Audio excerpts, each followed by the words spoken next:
Hey guys, welcome to GCT, where I read out the best stories on Reddit, so you don't have to. The funny, shocking, and satisfyingly juicy. Today is Antiwork Monday, with a few stories that will help you get through the week. Manager from Hell gets burned.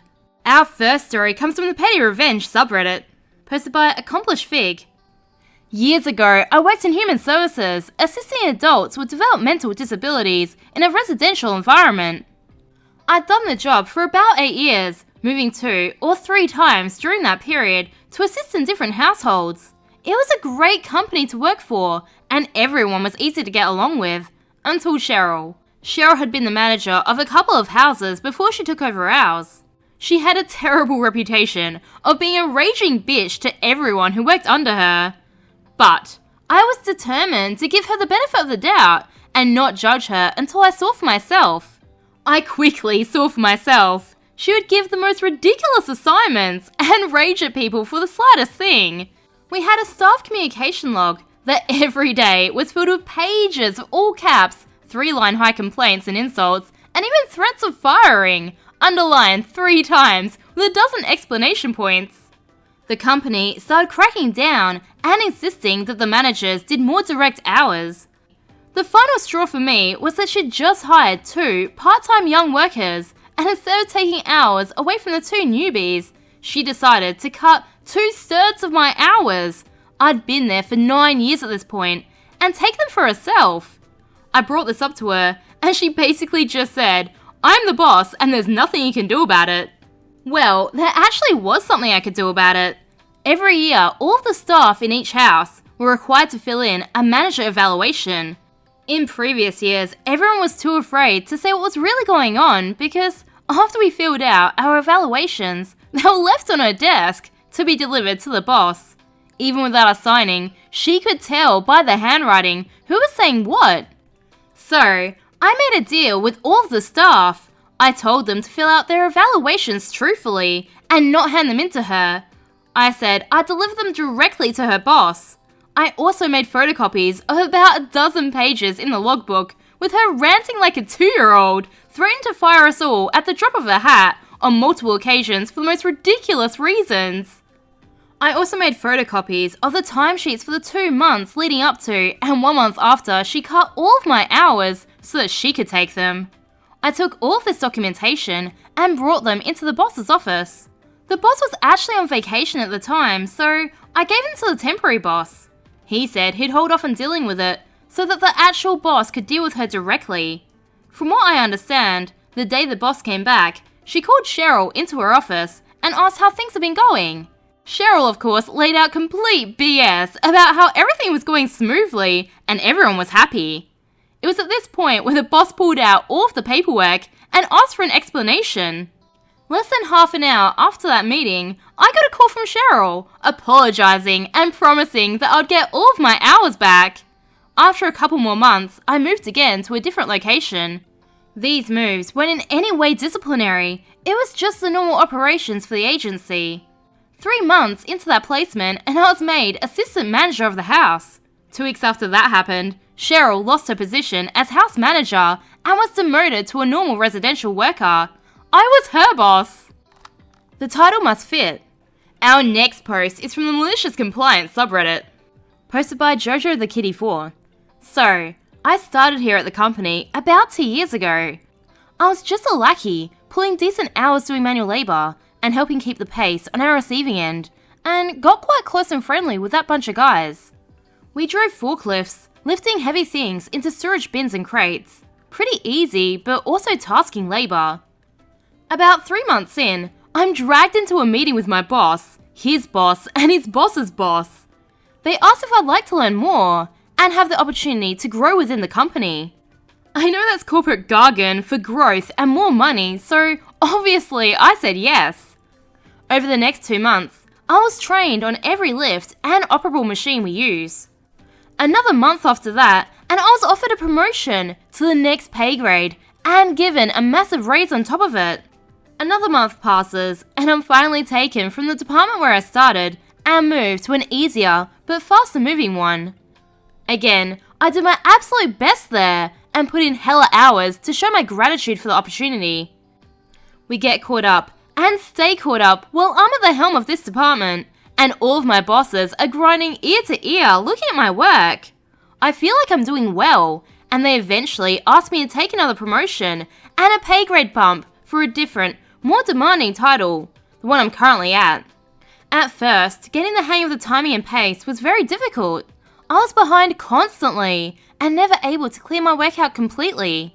Eventually, a couple months in, I find the rhythm and I'm able to clear out all of the work and even help other departments after I finish. Everyone is happy for like 4 months and things are only getting easier and easier for me. So, back to the present day. Everyone that has come before me in this job has either left or been let go. Nobody in my building, let alone my department, knows anything about my job. I've asked over and over to train someone so that when I take a vacation, they can help, but it all falls on deaf ears. My boss left for another facility and probably better pay, and was replaced by someone new to the industry. This new boss was completely unaware of the situation of things, and how much or how little work is needed when and where. Last week Thursday, I had 40 plus hours in, and was done with everything my department could do. New boss says coming in on Friday is mandatory for everyone. I'm not hurt or dying because of it, but I'm a little sad that I can't hang out with my family or my girlfriend because of the 5-hour minimum workday. I showed up, knowing that my duties are already complete, and started working in the receiving center immediately to help them get caught up. About 2 to 3 hours in, I get called into the boss's office alone. He sits me down and tells me how much he loves my work and appreciates the time I spend to make sure we stay ahead. But now he starts in with, "I'd like to see you in your own department on Fridays, rather than with your friends at receiving." I try to tell him that I'm done with everything I can possibly do for the week, and that I'm just lending a helpful hand, but he's hearing none of it, and immediately shuts me down. He tells me something that I've heard over and over on this sub, and I quote, "I don't want you doing any work outside your designated title. Your friends have their job, and you have yours." Before I leave, I ask for that in writing. Yes, well done, always get it in writing, or an email. Knowing that the leads and the other employees were gonna harp on at me for sitting around all day and getting paid with my feet up. He obliged, and I was sent back to my desk. Friday came around, and I sat at my desk and texted my family and my girlfriend the entire shift. I had nothing to do but catch up with people. Little needs to be said, but they fell well behind at receiving. The last few days, we went from waiting for the next semi to being behind and having 6 trucks waiting on us, trying to find space. But now, I refuse to move my feet if I'm done. My job title was firm in its description, and my boss wanted me to stay at my department with no exceptions. The following Tuesday, I had every lead and manager begging me to ignore the new hotshot and continue to help, as they're missing 2 guys. One quit, and one went to help his wife with their new baby, leaving a sole guy up there at receiving, all by himself. Again, I just forwarded the email the new boss sent me and continued to do my title duties and nothing but my title duties. I should also state that I'm transferring departments soon anyway, so I no longer care to help with the current state of affairs that they've found themselves in. Better boss, better time management, and better overall situation, but I will be in for the next 2 weeks only to do my job and that alone. Update, 2 months later. So, it's been a long time, and I'm absolutely astounded that it took this long for everything to pile up the way it did. After I stopped helping other departments because my direct manager had written me an email telling me to only work on orders and transactions within my department, the other departments fell behind immediately. I'm talking about 12-hour days, 5 days a week. And even then, they couldn't keep the work from piling up and drowning in parts and orders. To be clear, I'm one of about 4 people who has complete access to every part of our inventory and OP softwares, which makes the other department's work easier for me to do and keep organized. Without the software, each order takes much longer. Eventually, the facility owner came in for an unexpected visit and was flustered by the lack of productivity in both other departments in the warehouse. I had just escaped to my new position, which was more comfy and had less responsibilities. I was propositioned about returning to the sinking ship that was my former job. I declined politely, stating, as long as old fart manager is still in that role, I'd choose not to return. Another month or so goes by. Reviews ahead, and all sunshine and rainbows for me.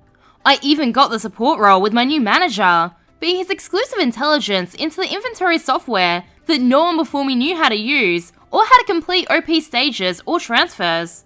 I got better pay than I already had. I was respected, and made a ton of friends in the department that had my back 100%. Sadly, it eventually got to the point where the warehouse was no longer delivering items to us, or any other department, because they were so heavily behind. They asked me to return several more times, but I declined, as the manager still hadn't changed. Why are they always so loyal to bad managers? Sounds like you were literally keeping that place afloat. They should offer you the manager position. It got to the point where I worked 2 out of my 10 hours a day and sat around talking for the remaining 8, waiting for parts or tools to be brought by forklift, which would either never show up or show up at the end of the day.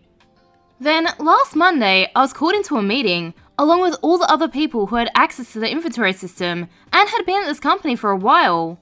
They told everyone they were hiring temporary help for a while to fix the F-up that had happened.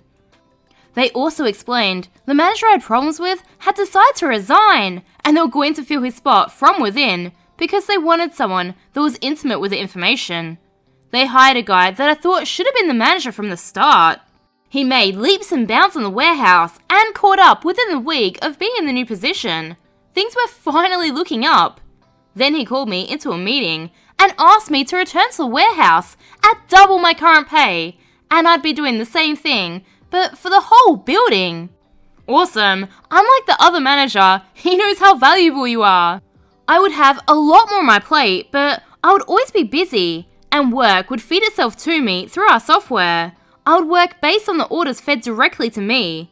I accepted, obviously. I no longer have to do an allotted amount of work for the day, and I help the whole building whenever an order comes through. It's been amazing. I reckon OP's manager just saw OP helping his mates, chatting and having fun, and thought, not on my watch. Proceeds to destroy the entire company and lose his job just to stop OP from socializing on the clock. Well done, you managed. Remember, they need you more than you need them. I post new content every day, so subscribe for more juicy tea.